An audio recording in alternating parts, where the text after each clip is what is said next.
Ya hace más de 30 años que estoy casado y tengo una esposa y dos hijas que todavía están conmigo.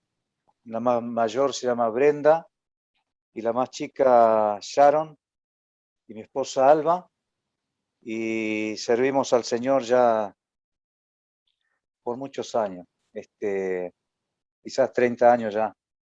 Y estamos en este lugar de Santa Fe, en la iglesia del norte, donde está el hermano Gustavo Caramelino, el pastor Edgardo, Jaime, Miguel Monese, y enseñamos ahí la palabra y trabajamos en un centro de rehabilitación para adicciones, donde la iglesia tiene un programa con adictos, y ahí estoy enseñando todos los días martes y también discipulado con los matrimonios de ellos que salen, y también dando conferencia tanto en Argentina como fuera de Argentina. Bueno, hace mucho que nos salimos para afuera, pero he tenido la bendición de poder visitar hoy a veces a la tribu Achuar, allí en el Ecuador, donde estoy con frecuencia invitado para enseñar a las comunidades indígenas. Y bueno, y escribiendo, como decía Eduardo, libros para Dios, eh, como Segunda Timoteo, Job, Primera Timoteo, que queremos, Dios mediante, poder tenerlo en libro el año que viene. Y tenemos también la visión de poder establecernos en la localidad de Altagracia de Córdoba el año que viene, para poder comenzar una iglesia allá. Y estamos yendo también a ciertas iglesias en Escobar a apoyar todos los meses también con la enseñanza. Bueno, eso es más o menos un resumen de lo que nosotros estamos haciendo. Bueno, te dejamos entonces para que nos compartas la palabra. Muchas gracias y nada, oraremos por vos y por tu ministerio, Alfonso. Muchas gracias, Eduardo. Bueno, para los hermanos que están allí, que no conozco, voy a invitarte a tomar tu Biblia allí en el libro de Santiago, y vamos a mirar en esta noche, quizás es uno de los mensajes que yo estoy compartiendo mucho en las iglesias en estos días, tanto por Zoom como presencial, y es sobre el tema de las pruebas o los problemas de la vida, cómo enfrentar los problemas de la vida. En este caso yo he traído para ustedes las dimensiones de una fe aprobada por Dios. Y leemos allí en Santiago capítulo 1, dice el apóstol Santiago, siervo de Dios y del Señor Jesucristo, a las 12 tribus que están en la dispersión, salud. Hermanos míos, tened por sumo gozo cuando os halléis en diversas pruebas, sabiendo que la prueba de vuestra fe produce paciencia. Mas tenga la paciencia su obra completa, para que seáis perfectos y cabales sin que os falte cosa alguna. Y si alguno de vosotros tiene falta de sabiduría, pida a Dios, el cual da a todos abundantemente y sin reproche, y le será dada. Pero pida con fe, no dudando nada, porque el que duda es semejante a la onda del mar, que es arrastrada por el viento y echada de una parte a otra. No piense, pues, quien tal haga, que recibirá cosa alguna del Señor. El hombre de doble ánimo es inconstante en todos sus caminos. Quiero hacer una oración. Padre que estás en los cielos, te damos gracias, Señor, por este tiempo que nos permites a través de este medio digital, para que tus hijos, para que tu pueblo, Señor, en toda la tierra, que estamos usando estos medios, nos podamos juntar en esta noche para poder indagar, para poder crecer en los misterios de la vida y de la piedad. En los misterios, Señor, de las pruebas de la vida que muchas veces nos cuesta entender. Te pedimos, Señor, que nos enseñe en el nombre de Jesucristo. Amén. Alguien dijo, una fe para ser creída tiene que ser probada. Y dicho de otra manera, una fe que no es probada no puede ser creída. Ahora, hablamos de problemas o de pruebas porque todo el mundo tiene problemas. El profeta Job iba diciendo como las chispas se levantan para volar por el aire, así el hombre nace para la aflicción. Eso está allí en Job capítulo 5, versículo 7. El mismo Señor Jesucristo también dijo, en el mundo tendréis aflicción, pero confiad, yo he vencido al mundo. Juan 16, 33. Ahora, las pruebas, hermanos, que Dios permite son el medio que Dios tiene para ver hasta dónde el creyente está dispuesto a continuar creyendo en su persona, en sus promesas y en sus propósitos. Y muchas veces los creyentes abandonan el camino de la fe en las pruebas porque no ven los resultados que Dios quiere producir a través de los sufrimientos de la vida. Y quizá en esta noche que yo he traído para ustedes este mensaje, alguno de ustedes está teniendo su fe en el fuego, está sufriendo quizás la pérdida de un ser querido, quizás la pérdida de la salud, del trabajo, quizás está sufriendo alguna circunstancia que no está entendiendo. Ahora, muchas de las pruebas que estos creyentes estaban pasando estaba produciendo un gozo mezclado con rebelión, con resentimiento en contra de Dios.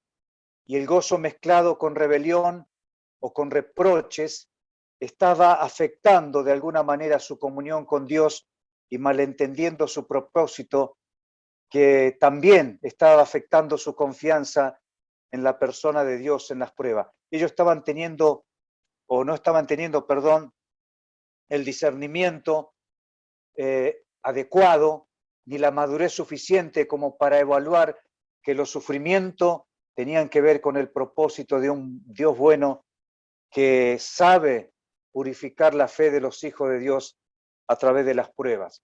Ahora observe, Santiago escribe con el propósito de animar y amonestar a los creyentes en su nueva fe. Y la vida de estos cristianos estaba envuelta, dice, en diversas pruebas. Es decir, que toda clase de circunstancia estaba invadiendo la vida de este pueblo, de estos cristianos. Estos creyentes estaban afligidos por la pobreza, abandonados por sus compatriotas porque lo consideraban traidores a su antigua religión. Muchos de ellos eran asesinados por la indulgencia de los ricos, que usaban los tribunales civiles para cometer homicidio. Otros eran abusados por los ricos al ser defraudados en el pago de su jornal.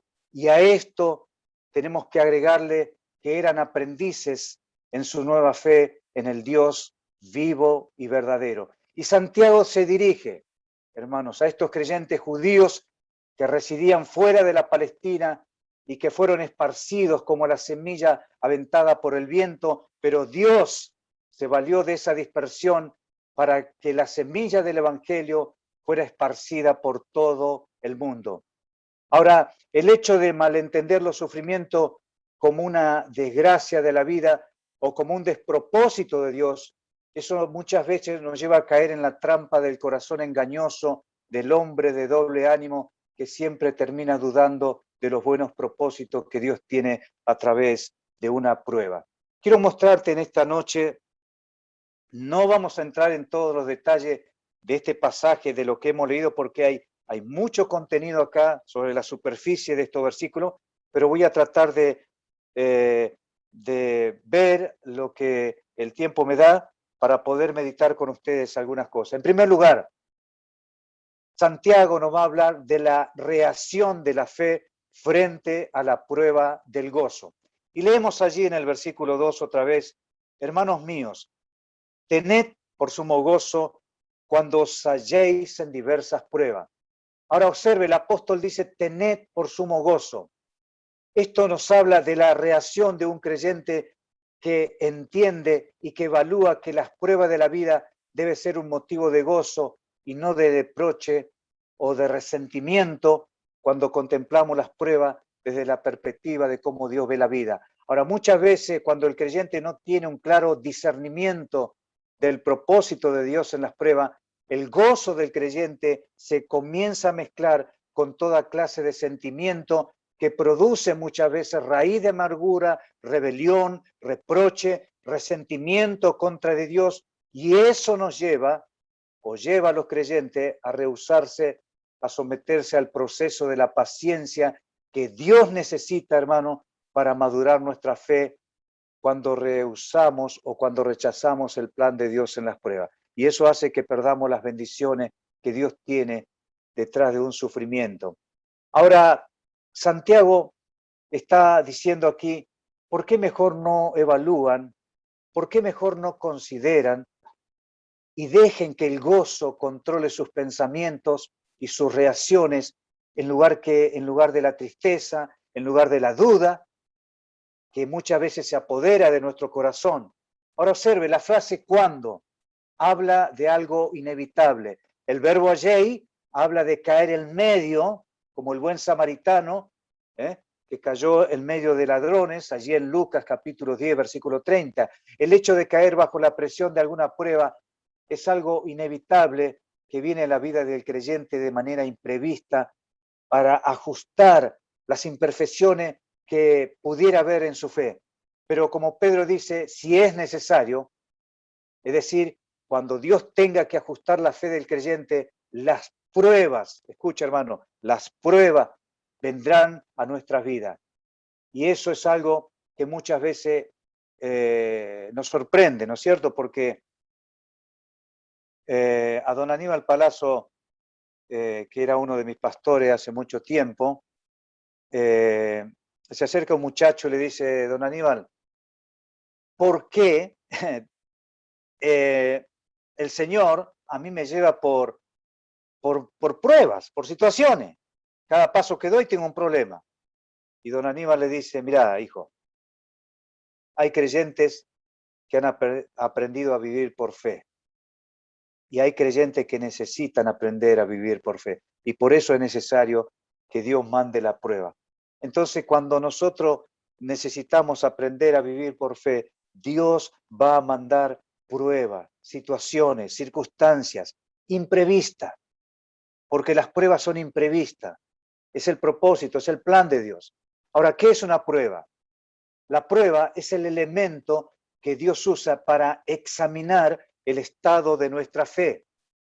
Por esta razón, una fe que no es probada no puede ser creída. La prueba viene a la vida del creyente de afuera. En cambio, una tentación viene de adentro, como dice el versículo 13 al 15, motivado por los deseos de los ojos, los deseos de la carne y la vanagloria de la vida, con el fin de apartar al creyente de la fe en Dios. Una prueba es el elemento que Dios usa para ver si elegimos someternos al proceso de la paciencia con el propósito de refinar y hacer resistente nuestra fe. Una tentación, en cambio, es una incitación al mal para ver si elegimos satisfacer los deseos egoístas de nuestra carne. Una prueba debe ser experimentada para mejorar la excelencia de la fe. Una tentación debe ser evitada para no corromper la espiritualidad de nuestra relación con Dios. Por ejemplo, allí puedes anotar el ejemplo de Sansón, que debería haber evitado esa tentación con Dalila, pero él no supo discernir, él se entregó al placer y eso le costó la vida.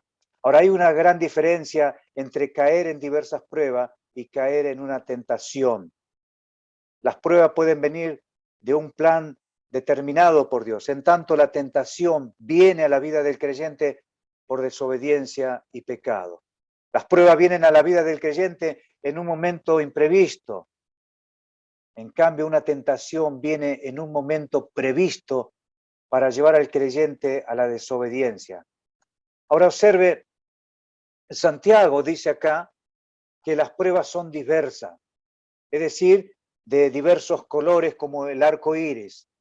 Y alguien dijo, las pruebas pueden venir en el rojo ardiente de la aflicción o en el azul frío de tristeza.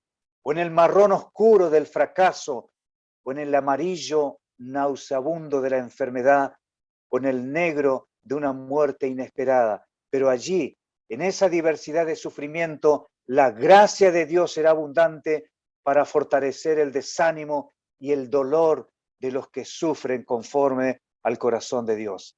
Ahora, los miles de dificultades en las diversas pruebas, hermanos, de la vida, podrán desanimarnos,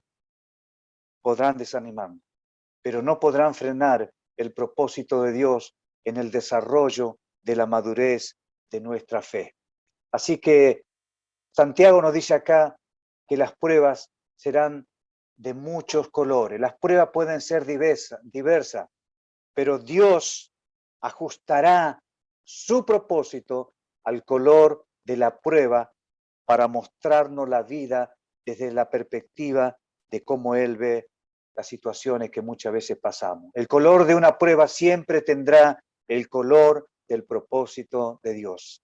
Repito, el color de una prueba siempre tendrá el color del propósito de Dios. Ahora quiero que observe una cosita más. El apóstol Santiago dice, tened.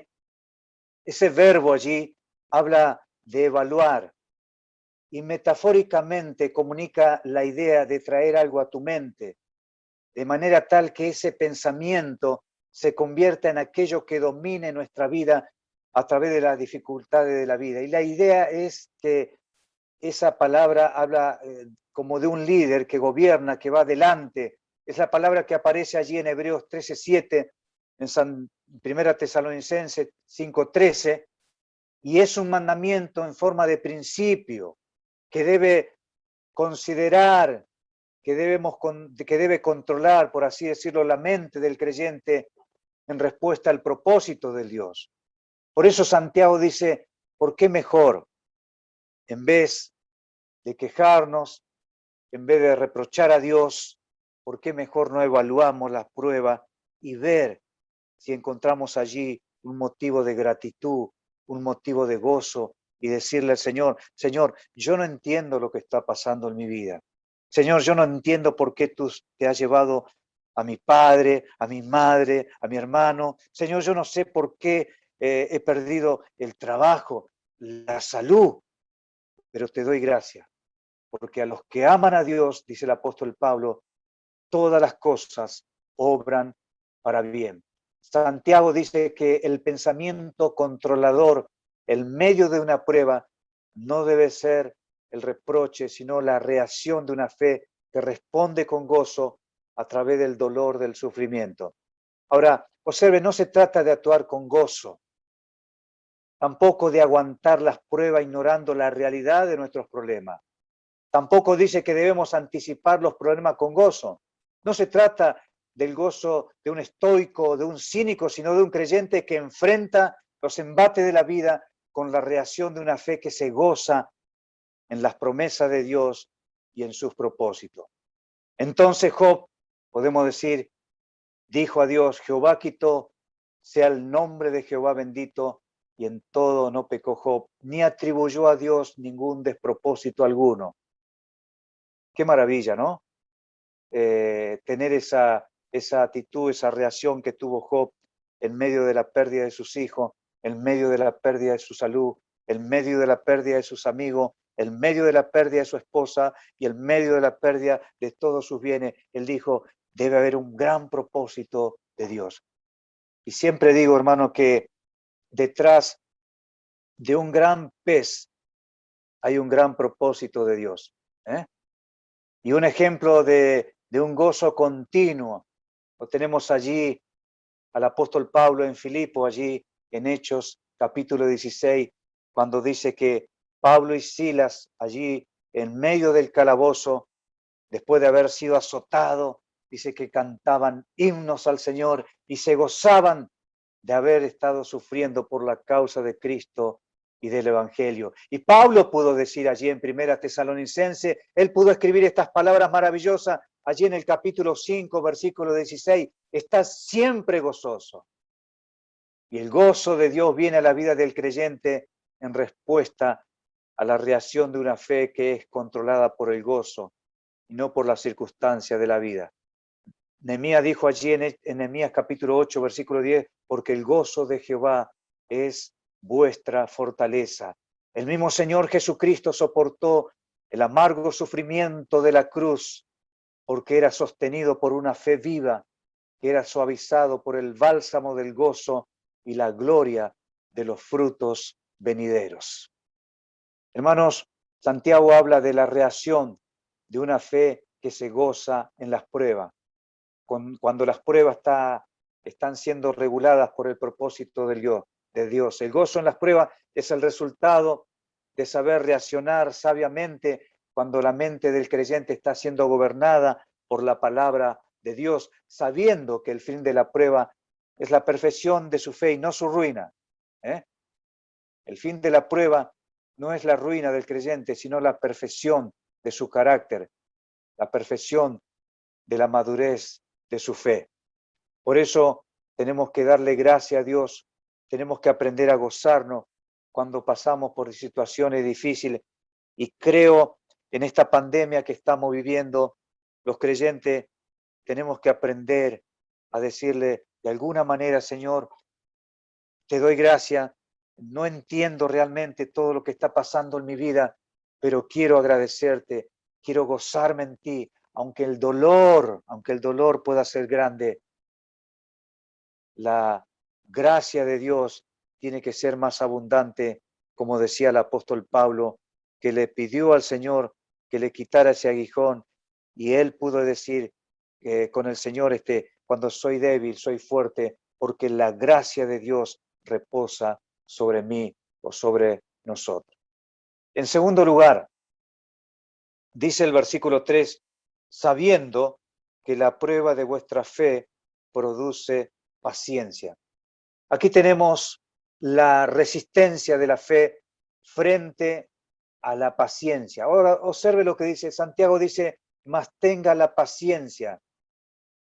Esa palabra mantenga la paciencia está en el tiempo presente, que habla de un deseo continuo de la paciencia bajo la prueba. Y la idea de esta palabra, hermano, es que la paciencia es que el creyente debe permanecer, mejor dicho, bajo la prueba hasta que la buena obra de Dios cumpla su propósito en la madurez de la fe. Santiago va a exponer que el desarrollo de la resistencia de la fe debe ir acompañado de una paciencia que se ajusta al propósito de Dios en las pruebas. La prueba tiene que ir acompañada de la perseverancia de la fe hasta que el propósito de Dios complete su obra en mí. Como dice el apóstol Pablo, que el que comenzó en vosotros la buena obra, la perfeccionará hasta el día de Jesucristo. Filipenses capítulo 1, versículo 6. Mas a los que aman a Dios, ya hemos dicho ese versículo también, todas las cosas obran para bien. Romanos capítulo 8, versículo 28. Ahora, la resistencia de la fe se manifiesta a través de la paciencia de la fe. Y en la Biblia tenemos dos clases de paciencia. Y es interesante que estas dos palabras aparecen allí en Colosenses capítulo 1, versículo 11, donde tú puedes leer ahí si quieres, donde Pablo habla de una clase de paciencia en cuanto a problemas y de una clase de paciencia en cuanto a personas difíciles. Entonces, aquí Santiago está hablando de una clase de paciencia en cuanto a problemas, en cuanto a pruebas, en cuanto a situaciones externas de la vida.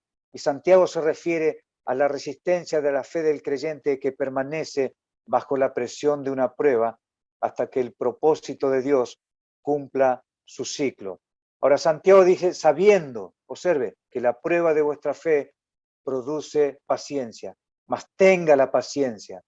Santiago había ordenado a los creyentes que tengan las pruebas en perspectiva de un sumo gozo cuando os halléis en diversas pruebas, sabiendo que la prueba de vuestra fe produce paciencia. Ahora, la palabra clave acá es sabiendo que la perspectiva de Dios en las pruebas es el gozo en la madurez de la fe, pero va a depender de la sabiduría que un creyente tiene de ese propósito de Dios. Por eso dice Santiago, mas tenga la paciencia, sabiendo que la paciencia de vuestra fe produce paciencia. Ellos sabían de las pruebas, estos creyentes sabían, pero no sabían del propósito de Dios. Y ese es el problema. Usted está pasando una situación en la vida mañana o quizá hoy, usted palpa esa realidad, no somos ajenos al dolor, a la pérdida de un ser querido, a la pérdida de la salud. Pero lo que no sabemos es qué propósito Dios tiene. Y ahí es donde viene la paciencia a completar ese desarrollo que Dios necesita para producir de alguna manera que se cumpla ese propósito de Dios en las pruebas. Dios necesita de esa paciencia. Y es ahí donde nosotros muchas veces queremos salirnos. Decimos, basta, Dios, yo ya no quiero sufrir más. Y ahí es donde nosotros perdemos las bendiciones de ese propósito y de esa paciencia que Dios necesita para obrar su voluntad en nosotros. Ellos sabían lo que estaba pasando a su alrededor, pero estaban perdiendo la visión del propósito de Dios al concentrarse en sus problemas. Y eso le pasa al mundo. Hoy en día la gente está enojada con Dios. En estos días yo he estado hablando a mucha gente inconversa y me dice, ¿dónde está Dios? ¿Dónde está Dios? Hace muchos años atrás, yo estaba en un pozo. Y te lo voy a decir en crudo. Hace muchos años atrás, yo vivía en un pozo. Estuve viviendo en un pozo casi 3 meses bajo la tierra. Allí en la guerra de Malvinas, estaba allí en ese pozo húmedo, con agua, con hambre, con frío y frente a la muerte. Y venían los muchachos que yo le hablaba el Evangelio allí, tenía un Nuevo Testamento, y yo le daba la comida, porque estaba a cargo de la comida, y ellos venían por la comida, pero yo abusaba de esa intención para hablarle del Evangelio, y uno de ellos me dice, ¿dónde está Dios? Roja, vos que hablas de Dios, ¿por qué estoy acá? Yo no quiero morir, yo tengo un hijo, yo tengo una esposa. Y yo le digo, Panseri, Dios te ama, Dios tiene un propósito. Yo era un muchacho muy jovencito, conocía muy poco de Dios, hacía 2 años que me había convertido allí en la iglesia en Villarreal, y era muy difícil entender a Dios. Y puedo recordar que había un gozo en mi corazón que no lo puedo explicar, no lo puedo explicar. Había un gozo que invadía mi alma, pero yo no me concentré en mi problema. De alguna manera Dios me llevó a concentrarme en su propósito, en su plan para mi vida. En aquel día le dije a Dios, si tú me sacas de acá, yo voy a dedicar mi vida al servicio. Y hoy estoy cumpliendo ese voto de consagración. Aunque no entendía la dimensión de esa tremenda situación, le pude decir a Dios, yo quiero seguir bajo tu plan. Hermanos, cuando Dios permite que los creyentes pasen por diversas pruebas, no es una muestra de un desamor de Dios, sino la demostración de sus buenos propósitos para desarrollar la madurez de su carácter en la constancia de una fe que resiste la prueba. Y la paciencia, mi querido hermano, la paciencia sigue al propósito de Dios, así como la prueba a la producción del gozo. Es tremendo esto, ¿eh? Y la verdad que cuando vino a mi mente esta ilustración, no me gusta hablar mucho, pero es tremendo, porque quizá alguno de ustedes está pasando situaciones, bueno, yo he pasado de todo, quizás muchas más de las que tú nunca en tu vida vas a pasar. hambre al límite, frío al límite, desesperanza al límite, dolor al límite. Pero en medio de esa situación, yo le creí a Dios, yo le seguía creyendo a Dios. No lo entendía, pero yo desafié a Dios en aquella guerra y le creí y le sigo creyendo, porque sin fe es imposible agradar a Dios. La fe es como un metal precioso que es probado por el autor de las pruebas, que afina la fe del creyente en el fuego de la prueba para probar su excelencia. Eso dice allí el apóstol Pedro en su primera carta, capítulo 1, versículos 6 al 7. Si es necesario, tengamos que ser afligidos en diversas pruebas, para que sometida a prueba nuestra fe, mucho más preciosa que el oro, sea hallado en alabanza y gloria en la manifestación de Jesucristo. En tercer lugar, dice el apóstol Santiago, versículo 4, mas tenga la paciencia su obra completa, para que seáis perfectos, cabales, sin que os falte cosa alguna. En tercer lugar, Santiago nos habla de los resultados de la fe frente a la perfección de la madurez. Y la perfección y la madurez, hermano, es el resultado que Dios espera ver en la vida del creyente que permanece bajo la prueba, bajo la paciencia. Dios no puede completar el proceso de madurez en la vida de un creyente para que seamos perfectos, dice, y cabales, sin que os falte cosa alguna, si el creyente se revela a someterse bajo la prueba de su examen de la fe. Santiago había comenzado su carta diciendo que todo aquel que mantiene una reacción de completo gozo en las pruebas y una resistencia de constante paciencia en las pruebas, nada, dice, va a faltar al proceso de una completa madurez de su carácter. Pero ellos tenían que continuar bajo ese proceso para que Dios pueda aprobar la excelencia de su fe. Sin embargo, la falta de su entendimiento sobre el propósito de Dios y del carácter del autor de las pruebas hizo que las pruebas fueran insoportables. La prueba de la fe produce paciencia y la paciencia produce la perfección en la madurez de la madurez del carácter y de la fe del creyente. Muy bien, en cuarto lugar, leemos allí versículo 6, versículo 5, si alguno de vosotros tiene falta de sabiduría, pida a Dios, el cual da a todos abundantemente y sin reproche, y le será dada, pero pida con fe, no dudando nada, porque el que duda es semejante a la onda del mar que es arrastrada por el viento y echada de una parte a otra. Aquí viene, hermano, lo que yo llamo el recurso de la fe frente a la palabra de Dios. El recurso del creyente está en la palabra de Dios. Ahora ellos estaban dudando del propósito de Dios, porque no tenían un conocimiento adecuado de la palabra de Dios en la aplicación de la sabiduría para entender las pruebas. Ahora, si queremos entender a Dios, hermano, tenemos que conocer su plan, tenemos que saber de su propósito. ¿Y cómo lo vamos a saber? Conociendo la palabra de Dios. Necesitamos tener la palabra de Dios en nuestro corazón.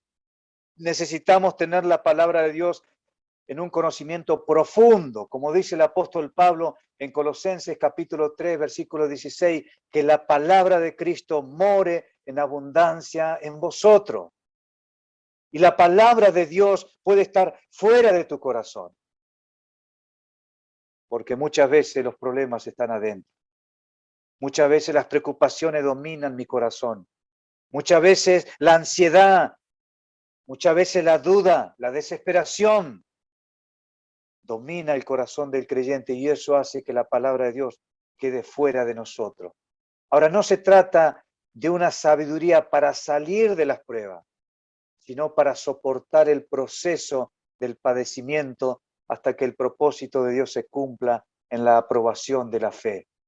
Ahora, Dice Santiago, si alguno de vosotros tiene falta de sabiduría, pida a Dios con fe, no dudando nada, porque el que duda es semejante a la onda del mar que es arrastrada por el viento y echada de una parte a otra. Aquí Santiago va a hablar de un verbo continuo. Él dice que nosotros continuamente, observe, si alguno de vosotros tiene falta, pida sabiduría a Dios. Y necesitamos pedirle a Dios esta sabiduría. Y esta sabiduría viene a nosotros, pero no viene en forma mágica. Es decir, no viene solamente por pedirla, viene por el hecho que nosotros tenemos que leer su palabra. Tenemos que estudiarla, tenemos que meditarla, como Pablo le dijo a Timoteo, ocúpate en la lectura. O como leemos allí en Josué, nunca se apartará de tu boca este libro de la ley. O como leemos allí en el Salmo del hombre bienaventurado, que se deleita en la ley de Jehová y en su delicia. Todos los días en la palabra de Dios. Y el requisito para hallar esa sabiduría es pedirla con fe. Ahora, ¿te gustaría tener sabiduría? ¿Te gustaría que en tu corazón abunde el conocimiento de Dios? Bueno, voy a darte una tarea. Mira, busca allí Proverbios capítulo 2, del 1 al 10, si no me equivoco, y ahí vas a encontrar no menos de 8 verbos que te van a llevar a encontrar la excelencia de la sabiduría de Dios. Es una tarea que te dejo para que encuentres aquellas piedras preciosas, a, a aquellos elementos que te van a llevar a encontrar como aquel que busca el oro en una montaña, vas a encontrar la piedra preciosa de la sabiduría de Dios. Pero hay que buscarla, hay que indagar, hay que estudiar, hay que leer, hay que meditar, hay que obedecer, hay que memorizar. Necesitamos de la palabra de Dios más que nunca. Necesitamos volver a la palabra de Dios. Y esto me recuerda, mi querido hermano, a Nehemías allí cuando trajo al escriba Esdras y que se paró allí en las gradas frente a 50.000 almas que le dijeron a Esdras, tráenos el libro. Queremos a Dios. Queremos escuchar a Dios. Un pueblo que había olvidado a Dios. Un pueblo que hacía más de 60, 70 años que no habían escuchado de Dios. Habían dejado a Dios en su cautiverio y volvieron a pedirle al escriba que le trajeran el libro. Y dice que leyó Esdras el libro allí por 6 horas. Y nosotros a veces vamos a un estudio bíblico, a una reunión de oración, a una escuela bíblica, y no soportamos 20, 30 minutos. Empezamos a mirar el reloj, nos empezamos a fastidiar. Hermano, este es el tiempo de Dios para nosotros. Dios ha permitido esta pandemia. ¿Saben para qué? Para acorralar nuestros corazones. No dudo que Dios ha permitido esta pandemia para que muchas familias y matrimonios vuelvan al culto, vuelvan a la Biblia, vuelvan a escuchar el consejo de Dios. Por eso necesitamos volver a la Biblia. Y cuando el pueblo de Dios no se sujeta a la palabra de Dios, se convierte en un pueblo liberal. Cuando el pueblo de Dios deja de ser un pueblo del libro, como el pueblo de Israel se convirtió en un pueblo liberal, y eso le llevó al cautiverio, y eso le llevó a perder muchas bendiciones, y Dios no quiere eso para ti. Ahora quiero terminar en esta noche. Observe que Santiago dice acá, observe el versículo ahí, dice, pero pida con fe, no dudando nada, porque el que duda es semejante a la onda del mar. Es arrastrada por el viento y echada de una parte a otra. Mira, el viento arrastra todo lo que está suelto. La onda del mar nos habla de algo sin raíces. Y así es la vida del creyente. Cuando no está arraigado, como aquel hombre bienaventurado, junto a las corrientes de las aguas, donde está el árbol ahí frondoso que da su fruto en su tiempo y su hoja no cae, y todo lo que hace es bendecido por Dios. porque es un creyente que tiene sus raíces profundas, echada en una comunión profunda con el autor de la Biblia y con el autor de la fe y con el autor de nuestra salvación. Por eso muchos creyentes son pusilánimes, muchos creyentes ambivalentes, muchos creyentes que no permanecen en la iglesia, no permanecen en el ministerio, no permanecen en la obra de Dios, porque son creyentes que han dejado de ser un creyente, un pueblo, por así decirlo, del libro de Dios. Por último, hermano, estoy pasando muchas cosas por alto porque mucho el contenido. Dice el versículo 6, pero pida con fe, no dudando nada, porque el que duda es semejante a la onda del mar. No piense, pues, quien tal haga, que recibirá cosa alguna del Señor. Versículo 8, pero el hombre de doble ánimo es inconstante en todos sus caminos. Aquí tengo lo que yo llamo la revelación de la fe frente a la persona de doble ánimo. Ahora, muchas veces los creyentes que no encuentran razón alguna para gozarse en las pruebas es porque no entienden cómo piensa el autor de las pruebas y tienden a dudar del carácter de Dios, del corazón de Dios, al ser arrastrado por la circunstancia que produce amargura y no gozo. Y hay una fe que viene por el oír y hay una fe que viene por las oportunidades de las circunstancias de la vida. Esos son los creyentes que tienen una fe comercial. Y esa clase de fe produce o revela, mejor dicho, al hombre de doble ánimo. Es aquella fe que se enfoca en resultados positivos, pero se decepciona cuando Dios responde contrario, cuando Dios no responde a lo que él está esperando en una prueba. La fe bíblica se basa en confiar en Dios a través de su propósito, no a través de una fe comercial, que le cree a Dios cuando las cosas van bien.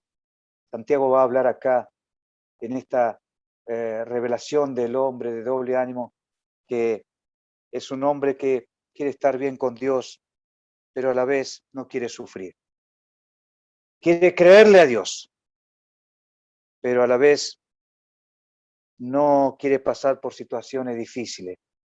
Y cuando esos momentos llegan a su vida, esas situaciones, esas pruebas, producen en la vida de una persona, de creyente puede ser, hombres o mujeres de doble ánimo.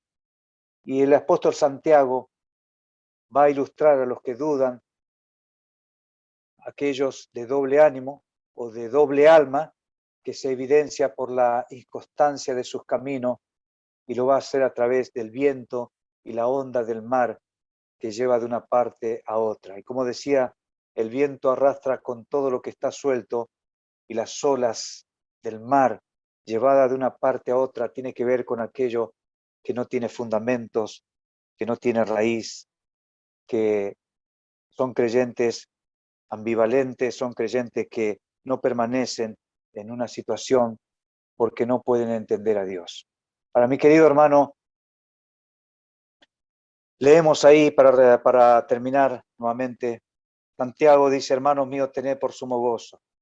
Él va a hablar de la reacción de la fe frente a la prueba del gozo. En el versículo 3, él va a hablar de la prueba frente a la paciencia, de la resistencia de la fe frente a la paciencia.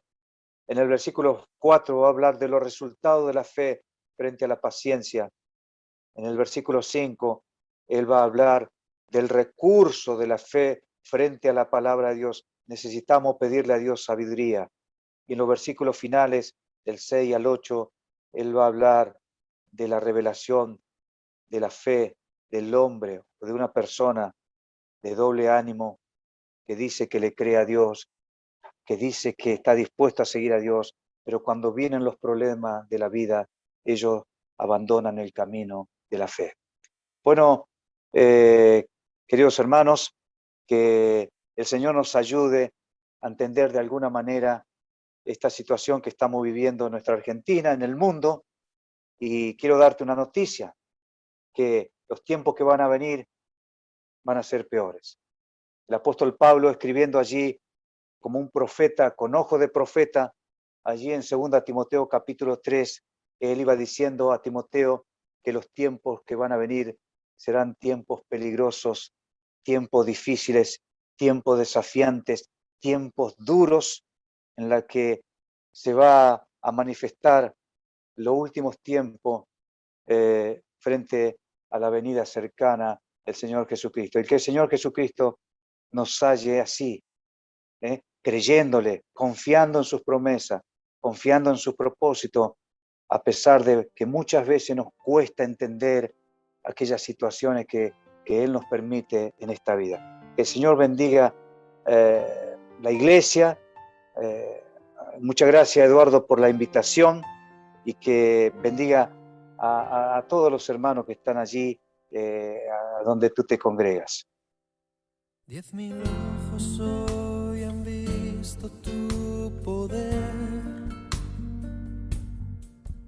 el milagro de una multiplicación. Hoy tus manos han saciado toda mi necesidad, pero mi alma anhela más de tu presencia. No quiero ser de los 5.000 que disfrutan del milagro.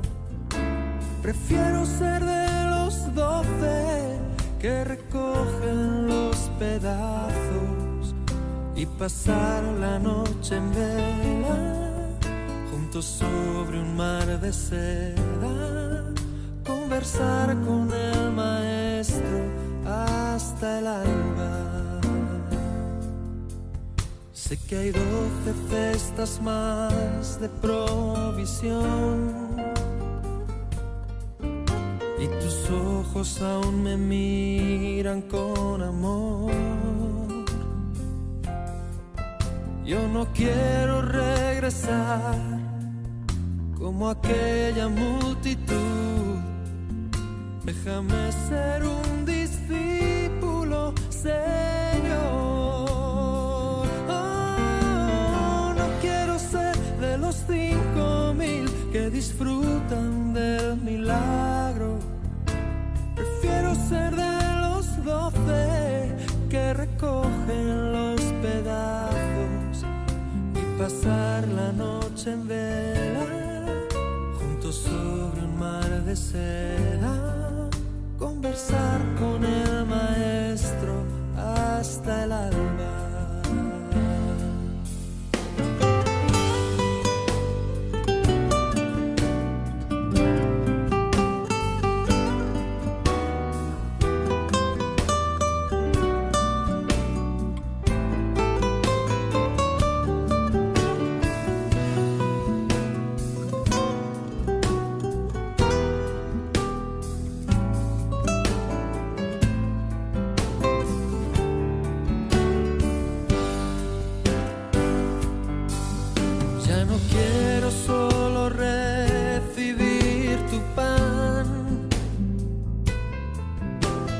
Quiere conocerte de verdad, habitar en tu presencia, despertarme junto a ti, para que sea formada en mí tu imagen, porque no quiero ser de los 5.000 que disfrutan del milagro. Prefiero ser de los 12 que recogen los pedazos y pasar la noche en vela, juntos sobre un mar de seda, conversar con el maestro hasta el alba. Conversar con el maestro hasta el alba. Conversar